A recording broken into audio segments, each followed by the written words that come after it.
ne balma africain cɛlaka musolakaw aw ni sɔgɔma aw ni wula aw ni su aw balimacɛ de don Segu Tunkara dit fier d'être malien bi aw balimacɛ fila de bɔra ka u ŋaniŋɛ yira aw ye k'a fɔ vraiment anw bɛ Mali bɛɛ ni nɔfɛ parce que Mali bɛ degré min na bi malien bɛɛ mago bɛ changement na malien bɛɛ b'a fɛ malien den bɛɛ ka lafiya fantanw ka hakɛ ka d'u ma faamaw ka hakɛ ka d'u ma bin kana kɛ mɔgɔ kɔnɔ k'a di mɔgɔw ma an bɛɛ lajɛlen ka wulikajɔ kɛra o de ye n'o wulikajɔ n'a ma ɲa ko kɛra an filɛ yɔrɔ min na an ni élection 2018 cɛ man jan bilen donc élection 2018 bɛna surunya bon il est temps que an minnu bɛ yen na anw cɛsirilen bɛ faso ko la n'o ye Mandela Cissé Segu Tunkara Aras Bat Ben Jakite et puis tout le monde vraiment ma deli ala fɛ ka deli a kɛra fɛ an mula an y'a dabɔ bɛn de kama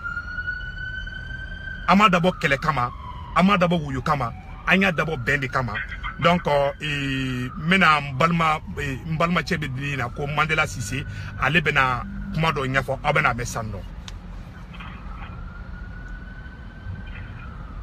An b'a fɔ aw ɲɛna aw ni waati an ka nin waati foli kɛrɛnkɛrɛn ɲɛsin bɛ aw ma kabini aw ka sigiyɔrɔ kɛrɛnkɛrɛnnenw na n'aw ka baara kɛrɛnkɛrɛnnenw na an balimakɛ Seku Ture fier d'être malien y'a fɔ cogoya min na aw denkɛ n'aw balimakɛ Mandela Cissé de don baasi t'an na an bɛ Ala deli baasi kana kɛ aw yɛrɛ la ne balimaw i n'a fɔ aw bɛɛ lajɛlen b'a kalama cogoya min na min bɛ kan ka tɛmɛ réseaux sociaux sanfɛ notamment Facebook ni wagati in na an tɛna don détail dɔw la nka ne bɛ min fɔ ko dogolen ani ko bangelen masa in ɲɛ b'a bɛɛ la an b'a ɲini maliden bɛɛ fɛ sani n ka don détail kɔnɔna na n b'a fɔ an ka foli kɛrɛnkɛrɛn ɲɛsin bɛ Nusi Waliju Denko Stalin ma k'a kɔni Jara Sangaranga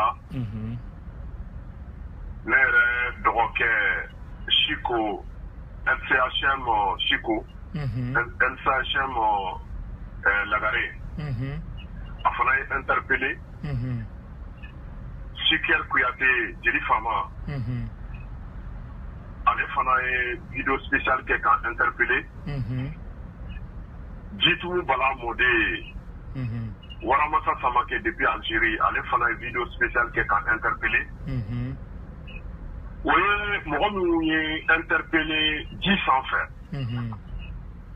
nka ji jukɔrɔla la olu de ka ca messages ni weleliw e yɛrɛ Seku Tunkara i ye wulikajɔ min k'a la hali bi san'an ka direct daminɛ i ye n wele ka bilasirali kuma ninnu fɔ ani ɲɔgɔn faamuya kuma ninnu o bɛ e ni ne ni ɲɔgɔn cɛ ani Ala o de hukumu kɔnɔna na an y'a laɲini ko san'a ka to kɛ kuma ye e ni ne ni ɲɔgɔn cɛ an ka Mali bɛɛ kɛ an seere ye ka farafinna bɛɛ kɛ an seere ye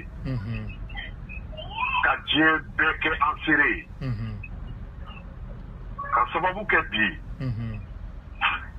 réseaux sociaux bɛɛ lajɛlen bɛ sɔgɔlen a la kɛra cogo o cogo jamanaden ni mɔgɔ dɔ t'a kan ye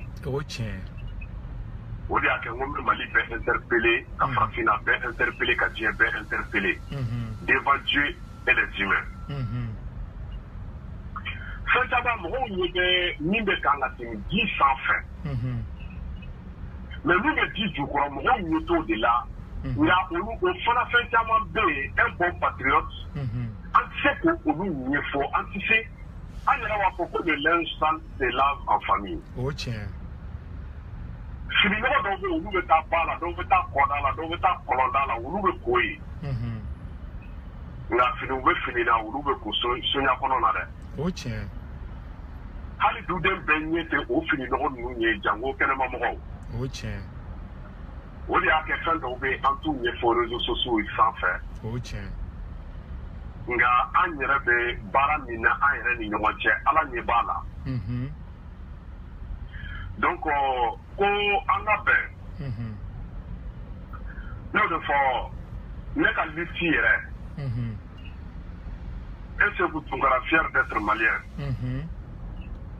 ani fɛn fɛn bɛ kan ka vidéo kɛ bi activité fara vidéo kɛla kan animateur fara journaliste kan min bɛ ja kɛ ja min bɛ kuma ja min tɛ kuma n'u bɛ sɛbɛnniw kɛ an bɛɛ ko Mali ɲɛta an bɛɛ ko Mali lafiya an bɛɛ ko Mali basigi mais ne ɲɛ tɛ kɛlɛyɔrɔ la o ko la n'i ye mɔgɔ fila ye kɛlɛla dɔrɔmɛ 20 nɔfɛ n Fasego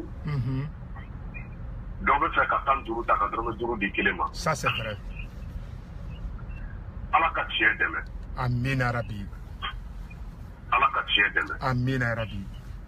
Ala ka tiɲɛ dɛmɛ. Ala ka tiɲɛtigiw dɛmɛ k'u sankɔrɔta. Ala ka tiɲɛtigiw dɛmɛ k'u sankɔrɔta. Ala ka tiɲɛtigiw dɛmɛ k'u sankɔrɔta. Ala ka nkalon bin k'a nagasi ka nkalontigɛlaw malo. Amina Rabbi. Ala ka nkalon bin k'a nagasi ka nkalontigɛlaw malo. Ala ka nkalon bin k'a nagasi ka nkalontigɛlaw malo. Amina Rabbi. Ne b'a ɲini masa Ala fɛ. Ala kana sɔn ka lahara ko yira an na de san 2018 tɛ min ta ye Mali ko ye ani min ta ye yɛrɛ ko ye ani min ta ye ko wɛrɛ ye Ala k'a kɛ a ka Ala bonya kama kira 313 barika ni hɔrɔnw kama nabɛmuɲugu 100 ani 24 kama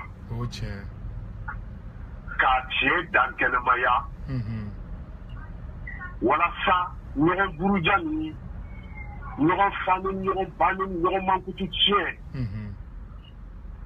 f'u ka kuma caman na o bɛ se ka dabila cogoya min na ne de fɔ n k'an tɛ den détail dɔw la bi sigi kun k'a fɔ ko notre frère de lutte Aras Badji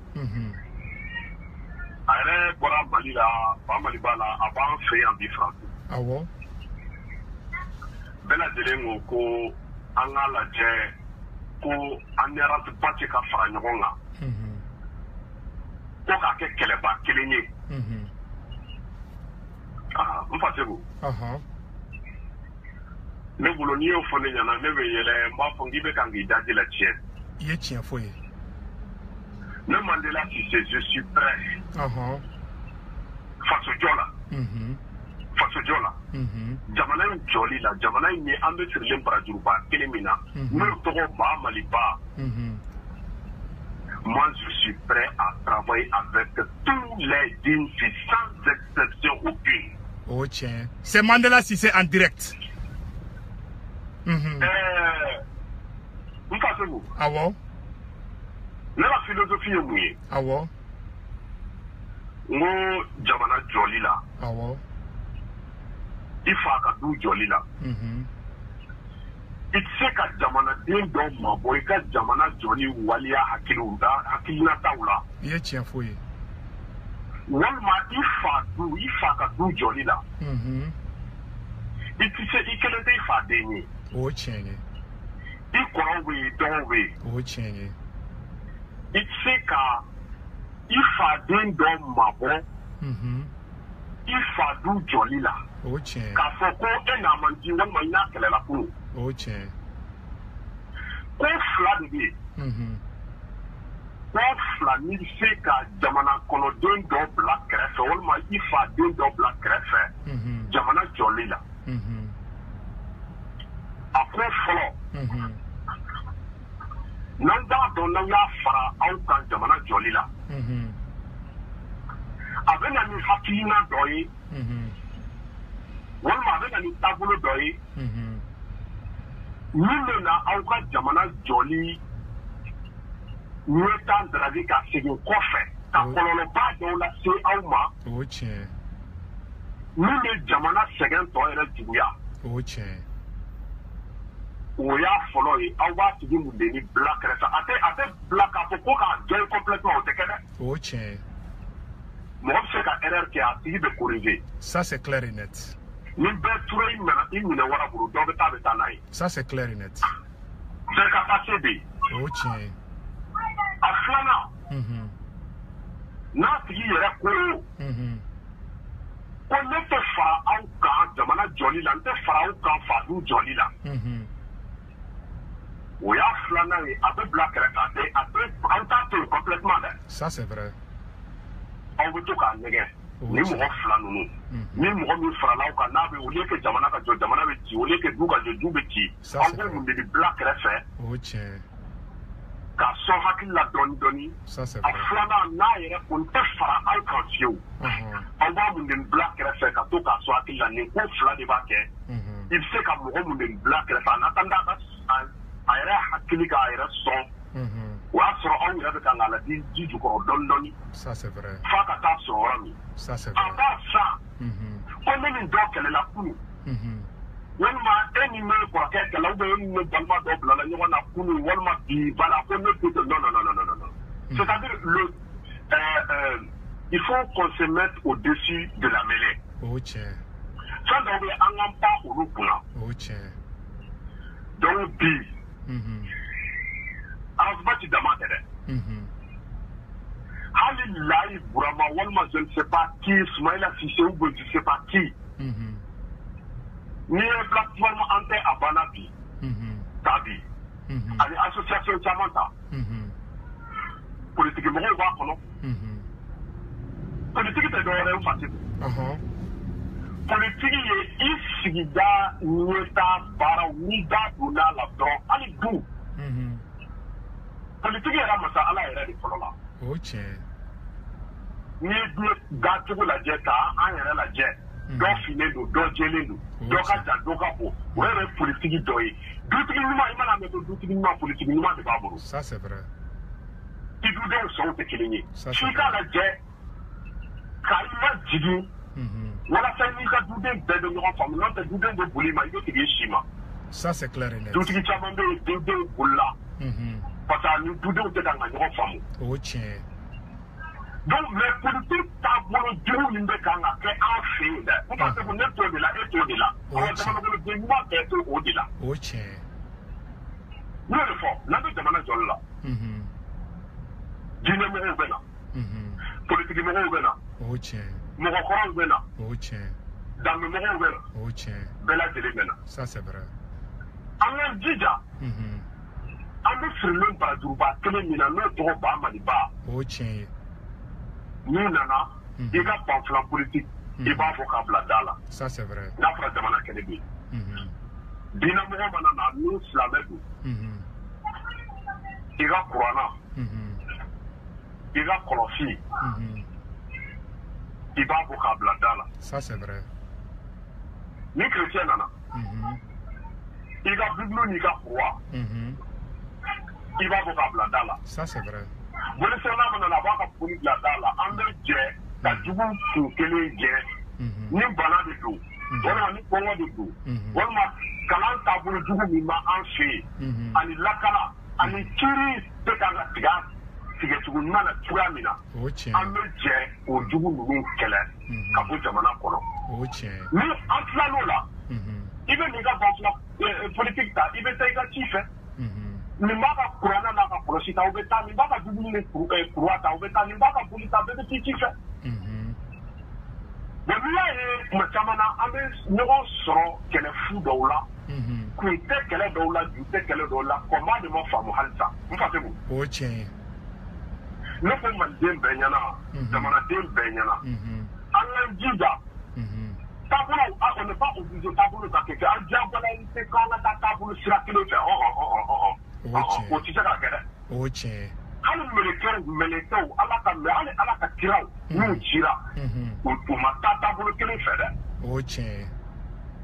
diinɛ joli tɛmɛna kira 313 de tɛ yan a bɛɛ n'a ka diinɛ nana mun na Ala ma kira 313 k'u bɛɛ kɛ chrétien bɛ silamɛ walima dɔ wɛrɛ ye fo maliyɛnw k'o yɔrɔ de faamuya on est obligé ni k'an ka kɛ kelen diyagoya laɲini taabolo kana kɛ kelen yɛrɛ ye dɔw ka taa kɔrɔna sira fɛ dɔw ka taa tilebin sira fɛ bani sira ni banbasa dɔw ka t'o fɛ n'i y'a mɛn ko on est 15 ou 17 millions de Maliens bɛɛ n'a taabolo mais an ka jija laɲini de ka kɛ kelen ye laɲini ye mun ye an bɛ kɔnba min na bi o ye de hɛrɛ ni basigi jamana ɲɛtaa ɲuman bɛ se ka sɔrɔ cogoya min na o de an obligelen don ka o laɲiniw de ka kɛ kelen ye sinon an taabolow tɛ kɛ kelen ye dɛ n fa tɛ bɔ an tɛ 15 ou 17 millions de maliens ya bon e k'i ɲɛsin e bɛ nɔrɔ kɛlɛ la bi n'i ye mali sɔrɔdasiw fɔ i bɛ mandela k'i se net gouvernement bɛ taabolo jugu min na i bɛ Momo Kolobakari Jara ye i bɛ Ben Jakite ye Béchir Darabe ainsi de suite donc c'est ça qui fait le charme d'un pays ça c'est vrai est-ce que n'an bɛɛ ko 15 millions bɛɛ k'i ɲɛsin bana kɛlɛ ma an tɛ lakanani an b'o to yen kiri tɛ ka latigɛ a kɛ kɔngɔ b'an na minɔgɔ b'an na yan fɛ a tɛ ɲɛ dɛ o tɛ hakilina ka baara hakili ɲuman ka baara ye dɛ ça c'est vrai donc c'est ça on est obligé laɲiniw de ka kɛ kelen fo maliyɛnw ka combat de faamu ça c'est vrai un vrai combattant ti ɲɛsin kɛlɛfuu ma an fa tɛ ko anw minnu bɛ comment dirais je fɛnw kɛla bi an video kɛla bɛɛ n'u ta ye maliko ye ani n'u ta ye ko wɛrɛ ye an bɛɛ bɛ ka fɔ mun fɔ ça c'est vrai faamaw ka fara binna fantanw kan dunko jugu ka dabila kalan bɛ se ka sabati cogo min lakana kiri dunyafa ji ɲuman ka di jamana kɔnɔdenw ma an bɛɛ tɛ ka wele fɔ mais kɛlɛ bɛ min kɛlɛ kan tɛ yen tiɲɛ yɛrɛ la donc c'est pour te montrer que bɛɛ de ta tɛ maliko in ye donc aujourd'hui an b'a fɔ malidenw ye an seere kabini kunun fo bi k'a fɔ ko mɔgɔ si bɛ se jamana in kɔnɔ ko an tɛ fɛ an ni mɔgɔ min ka jamana in jɔ ɲɔgɔn fɛ a tɛ yen encore moins Arafat. On est tous des cœurs avec Arasbat et avec tous les autres. La porte est grandement ouverte, c'est-à-dire qu'on est ouvert à tout le monde. Ça c'est vrai. Jamana est jolie là, moi que Jamana Jimmy là, Jamana jolie là, ben. Donc il y a des périmètres. Fɔlɔ diɲɛ jamana bɛɛ ta jamana bɛ mara ni mɔgɔ gurupu fila de ma kuru fila faamaw ani diinɛmɔgɔw n fa se que je t'apprends rien i m'a ye Donald Trump bɛ sigilen a ka masaya fɛnzi kɔnɔ a ka palais kɔnɔ chrétiens tɛgɛ dalen don u bɛ kan ka dugawu k'a ye a ma kɛ o kɛra tubabu ye mɔgɔ ko nkalontigɛ la dɛ ni mɔgɔ min ko ko man sigilen nkalontigɛ a tigi ka taa internet lajɛ a b'a ye sisan Donald Trump taara chrétien kun bɛ ka dugawu k'a ye o kɛra voilà donc n'i ye ba maliba yɛrɛ fana parce que c'est pareil aujourd'hui la peur a changé de camp ça c'est vrai fɔlɔ jamana kɔnɔdenw de tun bɛ siran faamaw ni diinɛmɔgɔw ye mais bi ala y'i to a ka masaya la wulikajɔ jamana kɔnɔdenw ka wulikajɔ sababu la faamaw ni diinɛmɔgɔw bɛ siran jamana kɔnɔdenw ye sisan u bɛ siran ɲɛ parce que an bɛɛ c'est-à-dire an ka victoire c'est juste quelques centimètres mais ɲɔgɔn farafarali ni ɲɔgɔn kan fɔbaliya an bɛna bɛɛ tiɲɛ bɛɛ ma wallahi ça c'est vrai ka tɛgɛ ba nɔni bɛɛ mako bɛ taa fo donc an ka an pan fɛn dɔw kunna cɛbakɔrɔ n'i ye fɛn dɔw ye i tɛ a minɛ fɛn dɔw bɛ yen i b'i ɲɛ pa kunna n'i ye fɛn dɔw ye i t'a fɔ da t'a fɔ ni kuma dɔw fɔra i ɲɛna kan'a minɛ kan'a bɛɛ bila kan'a bɛɛ minɛ du i tulo fana i jija fɛn bɛɛ kana don ni min donna a kana hakili ni dusukun minɛ parce que n ka se ko ɲɛ de bɛ fɛn ye ɲɛkili mais ni ɲɛ bɛ yen fɛn saba de bɛ tugulen ɲɔgɔn na relier ɲɔgɔn na ko ɲɛ y'a ye hakili hakili de bɛ a ye k'a fɔ ko nin cɛ in n fa se k'u filɛ sigilen chemise diamant fla la cavalier fima do chemise diamant bala cravate verti bala ok hakili de fo fait mais voilà pas qu'à son côté la tienne de discours ne va pas attirer effectivement au début ok voilà donc il fait ça va devenir les noirs ok donc comment quand la jante ça comment ça tient donc on a la jante ka don da kelen fɛ ka bɔ da kelen fɛ o don na n ye jakunkurunin dɔ kɛ un message de paix wala jara bɛɛ ye n ko o foyi bɔ n ye ko ala ka hinɛ n'an ka su bɛɛ la ko la paix ce n'est pas un mot c'est un comportement wallahi voilà donc changeons nos comportements wallahi ko tant que an ka cɛkɔrɔba ala ka hinɛ ni silamɛ su bɛɛ la kun bɛ to k'a fɛ ko tant que les lions n'auront pas leurs propres historiens les histoires de chasse glorifient toujours le chasseur. Ça c'est clair et net. Ni y'a le ziru min dalen na doso de jo bɛ kɛlɛ la n'a ni waraba kɛlɛ la i t'a dɔn n fa tɛ min b'o kɛ yan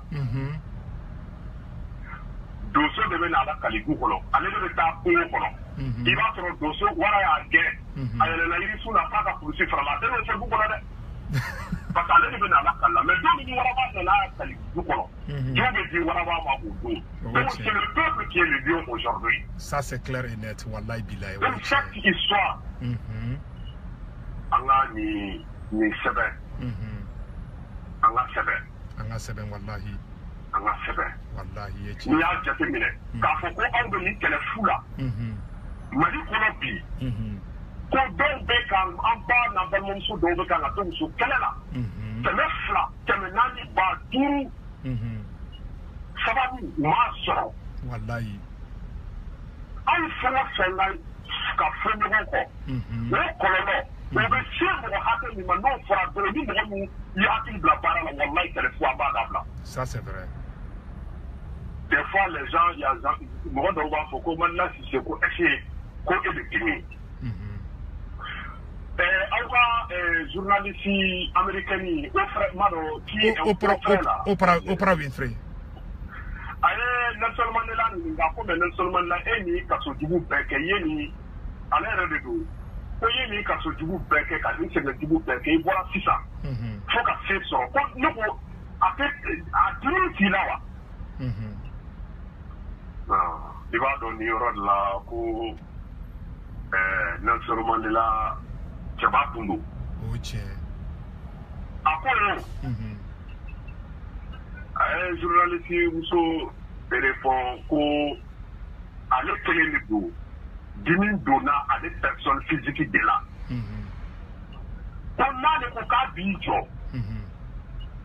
ko ka to dimi ninnu bɔ ale yɛrɛ la ale kelen na ko ale kelen personne physique k'a sɔrɔ ale personne physique yɛrɛ tɛ foyi ye n'ale sara bi jamana tɛ jɔ mais n'a y'i jɔ kɛlɛ fu la a bɛ se ka na ni kɔlɔlɔba dɔ jamana ma ka jamana ɲɛtaa segin kɔfɛ. Ça c'est clair et net. Ko voilà pourquoi dimi min donna a la a bɛ kan ka multiplier par 0. Wallahi o de walasa des milliers de personnes olu bɛ se ka hɛrɛ sɔrɔ cogo min. Ça c'est vrai. K'o de la a tɛ jigin a da la. A taalen Algérie a ye Algérie surakaw b'a dɔn kosɛbɛ. A taalen Algérie a ko Musa Traoré ninnu yɛrɛ Mali fana ye formation militaire dɔ kɛ Nelson Mandela ko.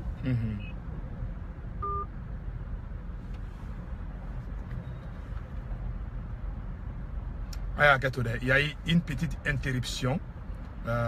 Maintenant Mandela Cissé voulait. Je suis en direct avec Mandela Cissé. On va kuma paix de kan, on va faire un bel de ka fara ɲɔgɔn kan an ka Mali ko in ka kɛ kungo kelen ye. Kɛlɛ an ka ɲina kɔrɔlen bɛɛ lajɛlen kɔ. A dabɔra bɛn de kama. C'est la paix, rien que la paix. Wallahi, an bɛ bɛn de nɔfɛ. Donc n bɛ ka n balimacɛ wuli Mandela Cissé. A bɛna kuma ye bɛn sira de kan. N balimacɛ, Mandela Cissé. Allô, Mandela Cissé. Ouais, n Fatou. Mon maréchal, n ka garde-vous b'i ye fɔlɔ. Continue ka kuma fɛ, a balila ka tigɛ. Repo, effectivement, a tigɛra min na, an bɛ hakili ɲini aw fɛ. O tiɲɛ. Adamaden yɛrɛ ye jɔn ye filigafɛn jango an bolofɛnw. Wa o tiɲɛ. Voilà. Donc, notamment la télé Algérie.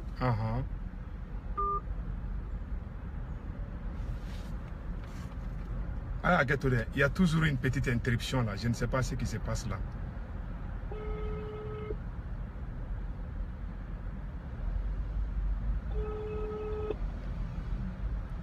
David, si là on est ensemble, il n'y a pas de problème. Nous sommes tous ensemble, ok? Voilà, on passe par à tout.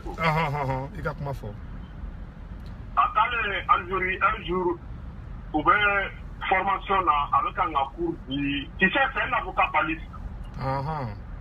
Le commande là, qu'un professeur, c'est un avocat baliste. Mais moi, c'est-à-dire à Fali, ma femme, il y a la caméra, il faut. Il veut non seulement de là où avec sous d'aller de là-bas, il faut pas le mia, il peut mettre à terre Mina qui tirer.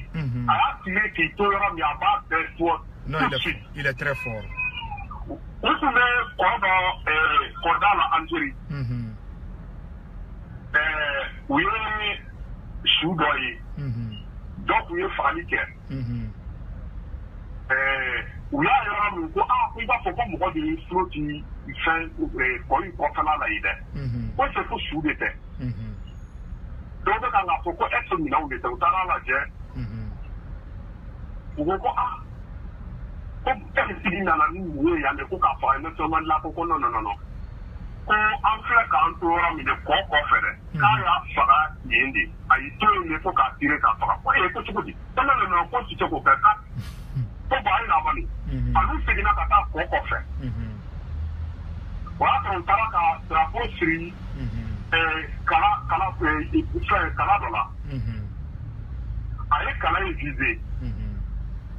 Algérie, on va pas faire ce qu'on est sur. Avec Kala est visé dans la data, il y a draponie, il finit le coup à la Kala.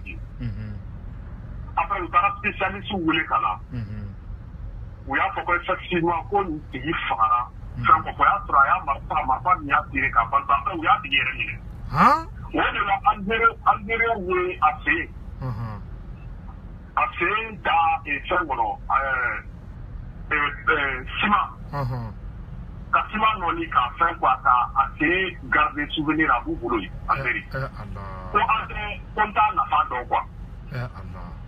Bon, lui, n'est pas en train de dire quoi, mais quand la diamant, faut dire quoi. Quand il est, je lui, Massadon Mangoula, c'est pour qu'à tout ce dont Massadon de Palo la vie, ou non, Massawara Polo. Avec nous, faut voir ça, à la moulou, à Savani, il y a beaucoup de minutes trop pour la vie. Moulou Kétan, nous. Wallahi. En le temps, quand nous disons, nous, faut que Touré, nous, Allemand, Samori, et pas les pas de bas, nous. Patrice Lumuma, les quoi de Kourma, Thomas Sangarave, par exemple, on va devoir avoir dit. Wallahi, oui, nous, autant ma tante, les dames, en bas, à Silapi. Parce que c'est vrai. C'est pour Touré, nous sommes avec Baloré, le moment, André. Après, le temps est le meilleur juste des hommes. Ça, c'est vrai. On va toujours critiquer l'alimentaire. Moi, je me suis Touré, les coups, ni les Touré, trop de pour nous, il y en a dit. Vous pouvez dire, bon, c'est un panier là. Mais on a besoin de faire bien, il y a un téléphone pour faire. Laissons le temps faire son travail. Alors, voilà, tu te, voilà, tu couvres une vie, normalement. Maliko, Ani, Aliko, avec la dent. An bɛ ɲɔgɔn famille famille ɲɔgɔn buruja ɲin na a ma se o la o ala masa in tɛ sɔn parce que masa ala ye Musa Tarawele de fɔ ko masa in ye masa de ye n'a tɛ ji to nɔnɔ la fiyewu ala tɛ sɔn k'anw to nin sira in kan n'a ma na ni tiɲɛ ye an bɛ nɔnɔ lahara ko tɛ fin de 2018 cɛ on va voir tout donc aujourd'hui la paix, l'amour, l'entente, la cohésion sociale entre les enfants d'une même mère. En paix facile, en paix facile. En paix facile, en paix facile, c'est vrai. En tout cas, même de facile, en paix facile, ça c'est clair. Ça c'est Mali. Aucun est Mali. Si tu sais qui est le bon Mali, avant de nous mettre à la personne, à la embêter dans la Kilindi. Dans la Kilindi. Voilà, il y a un masala et ok. Ça c'est vrai. Donc aujourd'hui, la porte est grandement ouverte. Dans la télé. Avant, dans la Touga, il y avait son nom au Touga, il y avait un Touga là. Avec un Kili là au Touga là. voilà, on a que on fait comment j'ai un donné. Moi personnellement, la famille mon faut comment là c'est bien et on me dit le là et ça pour comment on me c'est de là. Le problème de moi il a fait dans le Robert dit au-delà. Quand on a dit là, non là c'est digna, jamais la là. OK. Non, c'est digna. Donc c'est pour dire que je sais pas quoi, je peux pas garder le minimum de rancune quoi, à qui que ce soit. Ça c'est vrai. C'est impossible. Ça c'est vrai. Non, il connaît Jelendo Mandela Sissi. Vraiment, il y a comment tout. C'est-à-dire quoi? Allô? Allô? On a tiré regardez. Il y a comment faut? Non, en matière. Voilà. Donc, on a rancune. Nous allons garder. Bana ranking. Comment? Mino. Lakana. Kiri. Kala. Anganjija. Olu Kelenjanama Nukai. Olu Kai. Voilà. Ça c'est vrai. Mais si vous trouvez Domodo, Mali Drapeau, Babou, Walba, Domodo, Kravati, Walba, Domodo, Jamanajo, Yoni Kralawa. Oui, vraiment.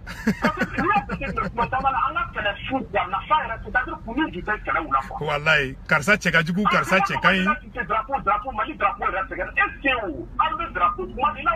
Abana wallahi. Oche. Est-ce que nous avons donné ce drapeau là et pour une manifestation de est-ce que quelqu'un venu nous n'avons pas donné ce drapeau parce que nous ce drapeau que les gars disent là. Oche. Il y a foi Mandela wallahi. Est-ce que c'est la neta Maliko? État te Maliko, état Moroko là. Voilà. Et à la condition. Ça c'est vrai. Donc que les gens ont gagné si que les gens ont vraiment a gagné si que les gens ont wallahi wallahi. Là la vidéo montage de faire ça.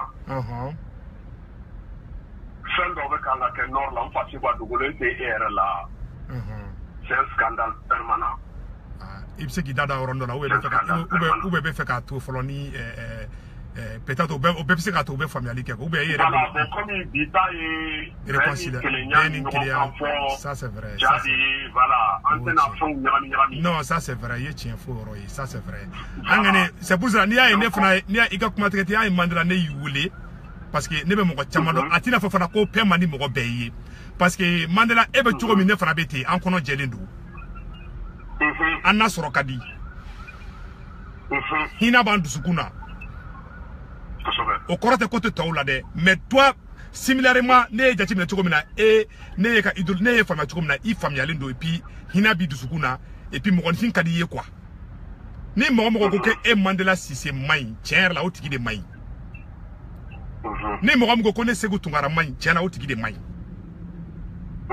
parce que ne il be tugo mina iye mo ko no kon tigi di ni aye mo ko chama be kuleni to ka pe ko kuma info ne enne fla anya akilata di nyogo ka kuma Facebook ina parce que en fla bebe kuma ambe pe fo mais aya ngani ngede yira comme arasbat yere be Europe si ça non je sais que aba soro avec anga directing avec a suit je sais que arasbat be ka suit mais on be fait ka yira djembe de la ka fo on ni arasbati et Mandela si c'est ne segutunga ani arasbati ani Mali jeune leader be ani activiste be on de be fala on de be bala koko temena on ka nyina oko anga nyina ko kada ko kelende ka Mali floro na bi nord kangane be sanno ambe bo kalama nouvelle colombe nord la anga sorasu be ka faka nord la bon Mali capitale yoro frana bintara ke tigen jafa ko li fana kantuguni donc Mali kera anarchie de sisa non pour que Mali ka se ka boni problème konnana anna anga akilnata o make kelenge anga nyogon bonya anga kele konnana anga ke nyogon fe anga nyogon consulter anga gere nyogon na parce que ali ni mogo mo bo du kelen ngono aka kilnata o tise ka ke kelenge est-ce que tu as vu ali mogo ni de Mandela si ne bena kuma kelenge fe na ne reka du konnana ne fa kunye atete mogo de ne kumbe ibeka supporter à l'époque mais ne fa mané genga boso kono ko parce que koni na l'été particulier na ah tiens là ne fa kun ye ATT mɔgɔ ye ne kun ye IBK mɔgɔ ye ne fa kun balolen bɛ wagati ma Ala ka hinɛ la mais ne fa tile kelen ma ne gɛn ka bɔ sokɔnɔ na ko parce que ne fa tile kelen ma ne gɛn sokɔnɔ ko parce que k'an ka hakilinataw tɛ kelen ye ne bɛ fɛ denmisɛnninw k'a faamuya k'a fɔ i ni mɔgɔ aw ka idéologies tɛ kelen ye mais o kɔrɔ tɛ k'a fɔ k'aw ye jugu aw ye ennemis ye anw tɛ ennemi ye an ka ennemi ye mɔgɔ minnu bɛ ka jamana in halaki bi mɔgɔ minnu bɛ ka jamana in bila kɔlɔn kɔnɔ bi mɔgɔ minnu bɛ k'an ka sɔrɔsiw faga Mali nord la bi ne kɛni bolo o de kɛni Mali jugu ye dɛ enne an ka hakilina enne fila an ka hakilinataw ye kelen ye an y'a yira k'a fɔ Mali ka di i n'a fɔ bɛɛ y'a yira Mali ka di Mandela cogo min a ka di ne Sékou Tounkara ye ten a ka di Arasbati fana ye o cogoya la a ka di Mali jeune bɛɛ ye o cogoya la ne kɛni bolo ni vidéo d'abord de ka sensibilisation kɛ mɔgɔw ka dɔn k'a fɔ mɔgɔninfinw ka hakilina bɛɛ tɛ se ka kɛ kelen ye mais aw bɛ se ka baara kɛ ɲɔgɔn fɛ pour l'intérêt du pays. Filani minnu ye exemple Ala yɛrɛ ka misaliya dan kɛnɛmala ye yɛrɛ un exemple terre à terre yɛrɛ ye filani i b'a sɔrɔ to ka di dɔ ye basi ka dɔ ye kini man di vice versa olu minnu ye sadi filaniw awɔ minnu bɛ sɔrɔ wagati kelen kuma kelen sanga kelen o tiɲɛ u tɛ mɔgɔ suguya kelen ye o tiɲɛ kuma tɛ an ma bɔ kabila kelen kɔnɔ o tiɲɛ an bɔra jamana kelen kɔnɔ mais an tɛ kabila kelen kɔnɔ o tiɲɛ an ma bɔ bulonda kelen kɔnɔ o tiɲɛ jalo du kelen kɔnɔ o tiɲɛ fɛn dɔw bɛ yen ça c'est obligé divergence dɔw bɛ yen olu ye adamadenya yɛrɛ taabolo yɛrɛ de ye ça c'est vrai Mandela Sisi i ye tiɲɛ fɔ ye o ye adamadenya taabolo yɛrɛ ye ça c'est vrai adamaden ni bɛɛ bɛ fili o tiɲɛ kiraw ma fili o tiɲɛ kira bɛ fili walahi Ala ye mɔgɔ minnu ci u ma fili walahi o tiɲɛ a bɛɛ bɛ fili fana adamadenya c'est-à-dire an tɔgɔ filanan yɛrɛ de ye fili o tiɲɛ nka ni fili fɔra i ɲɛna i bɛ se ka fili corriger walima n'i bɔra kalama yɔrɔ min na i bɛ se k'i yɛrɛ saisi ka segin kɔfɛ o tiɲɛ voilà o tiɲɛ i ye tiɲɛ donc aujourd'hui notre comment dire ça regarde Mohamed Ag lui c'est un frère un compatriote du Nord il est en direct là je vois là donc eux ils savent ce qui se passe là-bas parce qu'ils sont des témoins oculaires de auriculaires avec un kɛ mɔgɔ min ɲɛna avec un fɛn mɔgɔ min ɲɛna il est là et plein d'autres voilà k'a fɔ ko nous sommes en train an ka kɛlɛfu nous sommes en train de compromettre l'avenir de tout un peuple donc c'est grave ça c'est vrai c'est vraiment grave donc aujourd'hui an ka lajɛ ka don da kelen fɛ ka bɔ da kelen fɛ anw de bɛ fa la anw de bɛ ba la on n'est pas obligé ka taa sira kelen fɛ n y'a fɔ cogoya min na on n'est pas obligé k'an bɛɛ ka hakilinata ka tɛmɛ mais laɲini diyagoya fasoden ɲuman bɛɛ diyagoya laɲini kɔni bɛɛ kelen ça c'est vrai hɛrɛ ni basigi ka na jamana ka taa ɲɛfɛ ne ye fasoden ɲuman bɛɛ o ye an bɛɛ ka hakilina ye dɛ laɲini c'est ça qui est important ça c'est vrai ne fɔ parce que ne ka $50 d'e ma ka $50 de Rasmus ma ka $50 de Momo Kulubakari Jara ka $50 de Ben Jakite ma n'a ye ɲɛ ma aw ka taa malo bɔrɔ kelen kelen san a sama ma e taara kɔrɔna sira fɛ fier d'être malien Arasbati taara Tilebin sira fɛ Ben taara Baba sira fɛ Bani sira Momo Kulubakari Jara taara o fɛ mais ça ce sont des détails laɲini ye mun ye malo bɔrɔw ɲuman ka na denbaya ka dumuni kɛ k'i kan basta wallahi ala ɲini mais ne ko non fa se ko non kana taa kɔrɔna sira fɛ taa nin de fɛ ou bien Arasbati kana taa mais est-ce que e tɛ malo bɔrɔ ko la ne tɛ ka sababu dɔ ɲini aw nɔfɛ o tiɲɛ ça c'est vrai i b'a sɔrɔ ne bolo sisan kɔrɔna sira in ka jan mais e bolo ni o de ka nɔgɔ a ka surun e ala n tɛ to i ka taa o sira fɛ wallahi o ye tiɲɛ i ye malo bɔrɔ ta k'a da i kun na o ça c'est vrai Arasbati y'a ta bila mobili kɔnɔ mɔgɔw y'a ta da nɛgɛso la o bɛɛ ni y'a ta da c'est-à-dire olu ye détail l'essentiel malo bɔrɔ kana fara sira kan malo bɛɛ bɔ a malo bɔrɔ ɲuman kana denbaya ka dumuni kɛ k'i fa laɲini y'o de ye wallahi o ye tiɲɛ ça c'est vrai voilà donc nin bɛɛ bɛ conscientisation na combat faamuyali baliya la quoi o ye tiɲɛ a bɛ faamu parce que i b'a dɔn mɔgɔkulu 3 de b'an ka vidéo lajɛ a fɔlɔ n fa segu olu man ca ala bɛ ka kuma min fɔ sisan olu b'a faamu tout de suite an ka kuma sanfɛ olu b'a faamu sisan non malien den ɲuman bɛɛ b'an ka kuma in faamuya k'a fɔ an bɛ ka kuma min fɔ kuma ɲɛnama de fana don i ye tiɲɛ fɔ ye dɛ mɔgɔ bɛ faso fɛ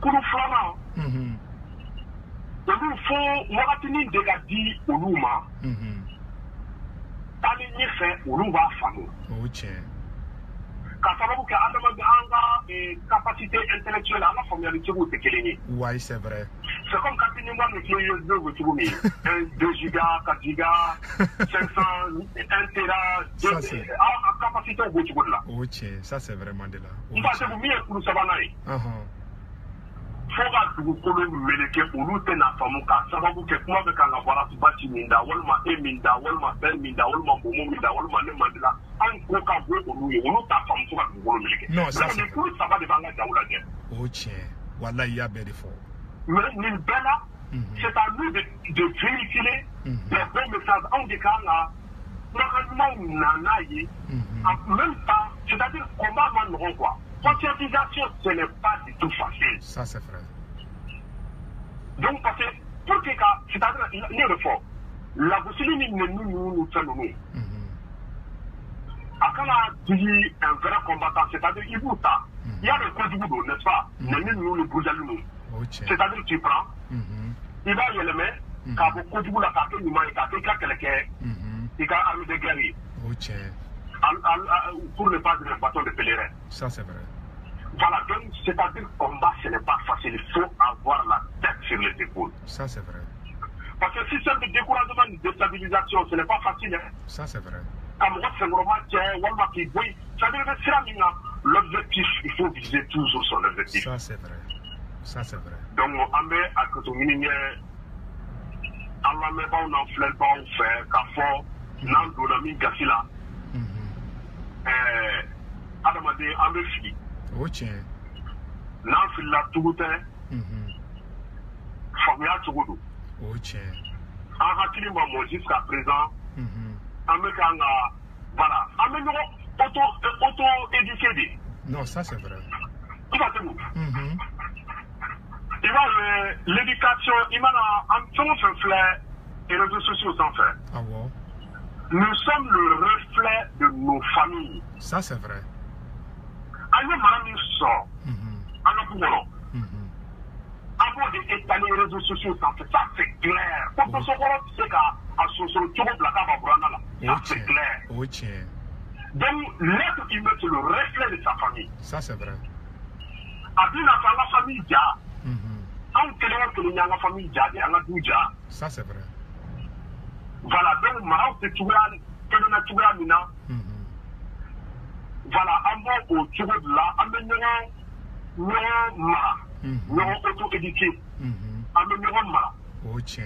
Ne c'est qu'à faire dans les et qu'à la vidéo là, c'est ça. On est qu'à la vidéo interposée et qu'à en face vous. Ne me demandez là, et me demandez là. Je rentre à l'inbox ou de l'intilation, même au de Chima. Nous n'avons pas fait contacter. Si nous n'avons pas fait contacter, mais nous peut faire, c'est qu'on a la manière sur le boulot. Je peux passer par quelqu'un d'autre. Voilà, à qui contacter quand faut vraiment une vidéo, il ça c'est vrai.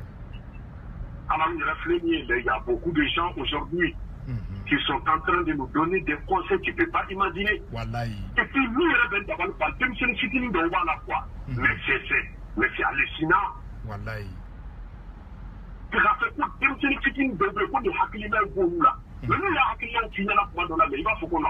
Wallahi, ça c'est vrai. Voilà, nous le fond, nous avons eu donné. Quand même la vidéo interposée, c'est-à-dire vidéo qui est mon téléna. Il était que il n'a aucune décision au Mali. Nous avons dit Mali la vie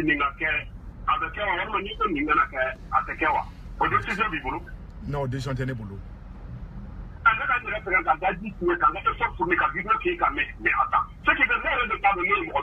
Oh tiens, ça c'est vrai. Nous avons vidéo que mon téléna, donc ceux qui veulent dire au dos, c'est la dernière vidéo de Manigacité. Vous ne verrez jamais ça. Nous le faisons là, le gouvernement tanzanien, tabou l'idée. nana Abana. tabolo madame Nebi c'est vrai Madame Nebi. mais fin de date la ministre de l'enseignement supérieur et de la recherche scientifique là an ka kalan ministère sous là tabolo kɔrɔ ninnu bɛ yurugu ni fɛn ninnu ani an bi yɛrɛ n'i ye Mali ko Mali kɔrɔ yɛrɛ Mali den bi se k'o kɔrɔ f'i ɲɛna an ka drapeau kɔrɔ Mali nana cogo di n'i y'o question posé mais o t'a to ɲininkali kɛ ban ni Malien minnu sigilen don France ko France kɔrɔ n'u bɛ États-Unis u ɲininka ko États-Unis kɔrɔ Allemagne État n'i y'a i b'a fɔ ko non c'est-à-dire a tout tigir'u ɲɛna quoi. O tiɲɛ. Bon regarde bon e kan ka na ka système kura de don fɔlɔ. O tiɲɛ. Anw si ye yɔrɔ jumɛn ye. Tiɲɛ yɛrɛ. Anw ka dɔgɔ wagati min travaux pratiques bɛ yen. O tiɲɛ. métier tun bɛ Malien na. Ça c'est vrai. Hymne national bɛ kɛ kan bɛɛ la. C'est vrai. Voilà pourquoi hymne national ka sɔn ka kan na ne b'a fɔ bi Azali n b'a fɔ cogo min dɛ n b'a sɛbɛn ka sɔn ka kan fanga kan. Non tiɲɛ na a tɛ tɛmɛ o kan. Donc tu vas avec Fulakana, Marakakan, toutes les langues. Ça c'est vrai. C'est la cour du soir pour Manaké. Je ne t'apprends rien, vous faites vous. O tiɲɛ. Il faut qu'il y ait un système que. O tiɲɛ, ça c'est vrai. Cour du soir, cour du soir, dans les 30 ou 45 minutes, maximum 1 heure que 6 ans. PP, travaux pratiques. Eh, wallahi siga kan tuguni. Jardinage. A furulataga ninnu. Wallahi. Santé. O tiɲɛ. An bɛ burutu bɛ tila i ye branche min choisi walima i karamɔgɔ kɛ b'a dɔn i kan ka ɲɛta sɔrɔ branche min na Ça c'est vrai. a b'i bila ka taa yen an bɛ taa ka pratique yɛrɛ kɛ quoi fɔlɔ métier kun bɛ Malien na bi n'i ye Malien ɲininka ko i ka métier a b'a fɔ il est manœuvre i b'a fɔ ko manœuvriya ye métier dɔ de ye. O tiɲɛ. Bon nin bɛɛ bɛ an ka éducation fɛn ye bon Sénégal tora a éducation a fɛn kelen na i bɛ Sénégalais ye bi. Ni ye mɔgɔ ta i b'a sɔrɔ mɔgɔ kɔnɔntɔn métier b'a la. Non, ça c'est pas de 10 personnes mɔgɔ tan bɛɛ métier b'a bɛɛ la. Non, ça c'est vrai, ça c'est vrai. Ils ont Parce le métier. que voilà. Donc ninnu bɛɛ ye fɛn dɔ ni e bilala ministre de l'éducation na sisan e ka na o yɛlɛmɛ sisan mais fo ni mɔgɔ taara fanga i ma dɛ. Ça c'est vrai. Bon ni fana nana k'a fɔ ko kɔrɔlenw y'a kɛ cogo min e ma yɛlɛma don a la e ka fɛn o kan. Donc o système taabolo an bɛ se i ma o ne ka vidéo bɛɛ n da bɛ se ne tɔgɔ ma. À part ça, comme ça, c'est beaucoup, voilà, maintenant, si c'est le coach, c'est dans la première fois, non, mais c'est quelle perte de temps, quel gâchis. Il tient fort. Donc, on va à tout. Voilà, donc, quand faut qu'on a fait, on a dit qu'on faut qu'on a fait la andala, avec la tourne, avec la nana, avec du souna ou tout. On va kabouler, kabouler, le mot kabouler. À la bâton. Donc, on fait ce coup. Il y a mɔgɔ bɛ fa yɛrɛ ka baara la dɛ. O ye tiɲɛ f'u ye. Mɔgɔ bɛ fa yɛrɛ ka baara la. Ala kira Muhamadu alayhi wa salatu wa salam kisi ni nɛɛma b'a ma. A delila ka taa cɛkɔrɔnin dɔ sɔrɔ a bɛ ka n ka tamaro sun turu. Tamaro filɛ nin sisan ne ye tamaro turu parce que walima ni ne ka turu. O tiɲɛ. Tamaro mɔgɔ ka tamaro turu k'a ka den e ɲɛna. A o mɔgɔ ka dɔgɔ dɛ fo Ala ka si ma kelen. Non, ça c'est vrai. Ala nana Ala kira kisi ni nɛɛma a nana cɛkɔrɔnin sɔrɔ. O bɛ ka n ka tamaro sun turu. Tamaro dun bɛ san caman de kɛ. A ma den. Ala bɔ bɛ cogo min ni saya bɛ cogo cɛkɔrɔnin sera ka don da la o bɛ ka tamaro k'a jigi da mun kan Ala kira était tellement curieux a y'i magɛrɛ cɛkɔrɔnin na. A ko n fa walima n mɔkɛ a ko e bɛ kan ka nin tamaro sun ninnu turu yala masa Ala ye layidu dɔ de ta e ye wa k'a fɔ ko tamaro ninnu bɛ da den e ɲɛna ni o bɛ kan k'i timinadiya kun kɛ i bɛ kan ka tamaro ninnu turu wa cɛkɔrɔnin ye ka min kɛ ka Musafa jaabi a ko u y'a turu kunun an y'a dun bi a ka kan k'a turu bi dɔw k'a dun sini. O tiɲɛ. Ala kira ko ale ni nin bɛ ɲɔgɔn sɔrɔ arijana so kɔnɔ ko nin ye arijana so nin ye arijana den dɔ ye. Wala nin ye arijana den dɔ de ye ça c'est vrai. Voilà n'i y'a mɛn an fɛ yen ko saraka bolilen saraka bolilen o ye saraka saba de ye. O tiɲɛ. Mohamed Yirisu, Yirisu Nimbe Dou, Walma Yirisu Koni, Yirisu et Nemadi. Non, ça c'est vrai. Mohamed Yirisu Tou. Mohamed Frabla. Oh, tiens. Ani Mohamed Colonsi. Oh, tiens. A bɛ fɔ de ma saraka bolili o mɔgɔ min filɛ nin kɛ a bɛna taamasiyɛn y'a tigi ye. Non, ça c'est vrai. Donc n fasigu. Moribo Keyita ninnu an ka n'u ka sɛgɛn k'u bolo f'u ye. Walayi Moribo Keyita ye baara caman kɛ Maliyɛnw ye. Sisoko ninnu an ka n'u ka sɛgɛn k'u bolo f'u ye. Walayi i ye tiɲɛ fɔ. An kana Bitɔn Kulubali ni Damɔzɔn ninnu. N'i y'a k'a fɔ ko olu senna ka ba sen ba. Évolution k'u ma kɛ o wagati u ma kalan u ma taa mɔgɔ si ka école la. O tiɲɛ. Hali aéroport Moribo Keyita u ma se à plus forte raison France ni États-Unis. Walayi. Nka diɲɛ bɛ wuli u tɔgɔ bɛ fɔ. Walayi. U ye baara de kɛ. U ye baara de kɛ. Donc an k'an jija. Nelson Mandela ko. Cɛ e bɛ kan ka ne ka bana de lawuli fa se ko. Kuma mana taa minɛ cɛ fɛrɛ minɛ man di. Non kuma problème t'a la walayi an y'i faamuya i ka kuma fɔ. Ndesane. I ye tiɲɛ fɔ walayi. J'en veux bi tabla cɛ je suis ému.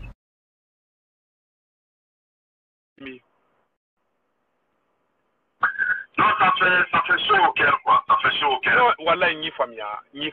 Wallahi, bila ni famia. Ni famia. Donc, on a ɲɔgɔn minɛ, an ka jamana in jɔ. Ɲɔgɔn farafali nafa fosi t'a la. Wallahi, ala kana ni bɛn ani ɲɔgɔn cɛ. Amina rabela. Ala kana ni bɛn ye. Mandela, i y'a dabɔ, i ka kuma in dabɔ bɛn de kama. Yarabi yama, ala ka to an bɛɛ lajɛlen ka ɲɔgɔn faamuya. Ala ka to an maliyɛn den bɛɛ lajɛlen ka ɲɔgɔn faamuya. Wallahi, an y'a dabɔ e ni ne Segu Tunkara an y'a dabɔ ŋaniŋɛ ɲuman de kama walasa e ni ne ani Arasibati ani maliyɛn den fɛn fɛn bɛ n'u ko ko Mali an y'a dabɔ de ka an ka bɛn yarabi yama ala k'o ɲa anw bolo. Inshallah yarabi Mandela ti se i ni ce i ni baraji. I yɛrɛ ni ce foli bi i yɛrɛ ye n fa Segu. Wallahi. N fa Segu min tɛ sinɔgɔ. Wallahi. Kɔngɔ muɲu fa Segu, minɔgɔ muɲu fa Segu, siɲɛnaw fa Segu Maliko la. Wallahi. Walasa an balima na sinji kɔrɔlamɔgɔ ninnu min bɛ kan ka k'u kan a se ka dabila cogoya min na. An ɲɛ bɛ an balimakɛ dɔ kunkolo la k'a ni ɲankuma k'a sigiyɔrɔlamɔgɔw bɛɛ ni ɲankuma. Soninke. Voilà, il bosse Tunkara de don. I tɔgɔ de don, bosse Tunkara fo Espagne. D'accord. Marakaw nisɔndiyalen bɛ bi dɛ. Mandela ti se i ni ce i ni baraji. I b'a fɔ Arasibati ɲɛna. A ka taga Arasibati ka taga ani Mandela n'a taara i fɛ dɔrɔn a ka n wele n bɛ taa maraka basi dun yen dɛ. Ani kasɔnkaw ka dumuni an b'o to kɛ Paris dɛ. Anw de ye ɲɔgɔn sigi ɲɔgɔn ye kasɔnkaw ni marakaw an de ye ɲɔgɔn sigi ɲɔgɔn ye mɛnɛ. An k'an tɛgɛ. Soninke. An k'an tɛgɛ di ɲɔgɔn ma quoi. Wallahi. Marakaw bitalen don dɛ. I ma Arasibati ye maraka ne yɛrɛ ye maraka ye. Donc marakaw bɛ ka kita dɛ. C'est comme ça. An k'an tɛgɛ di ɲɔgɔn ma bɛɛ ɲɔgɔn tɛ wallahi bɛɛ ɲɔgɔn tɛ. C'est très gentil. Nce Segu Tunkara an bi yɛrɛ fo i ni ce i ni baraji wallahi. Oui, i ni ce i ni baraji vraiment i bɛ ka jija mun kɛ. I tulo tɛ n na sisan k'i ni ce i ni baraji. Kana bɔ ligne na dɛ. Ne quittez pas. Ok. N bɛ ka fɛn dɔ labɛn quoi. Ok, problème t'a la. Allo Soninke. Oui, allo ne tulo b'i la i tulo bɛ n na wa. Ne tulo t'i ka kuma la dɛ. Ah, ok, a bɛ se ka kɛ connexion ko de don. Allo i tulo bɛ n na sisan. Il y a un problème de son là. Attends. Ah, ok. Connexion ko de bɛ sɔrɔ k'a kɛ mɛnɛ peut-être. I tulo bɛ n na sisan. Il y a un problème de son qui se passe là. N tulo t'i kumakan na quoi. I bɛ fɛ ka mun de fɔ sisan nɔ. Voilà, ne tun bɛ fɛ k'a fɔ dɛ k'i ni ce i yɛrɛ ni baraji parce que i bɛ ka wulikajɔ min kɛ bon nin ye jamana ko de ye quoi i ma jate ya. Vraiment anw de ye balimakɛlaw ye anw de bɛ fa kelen na anw de bɛ ba kelen na quoi.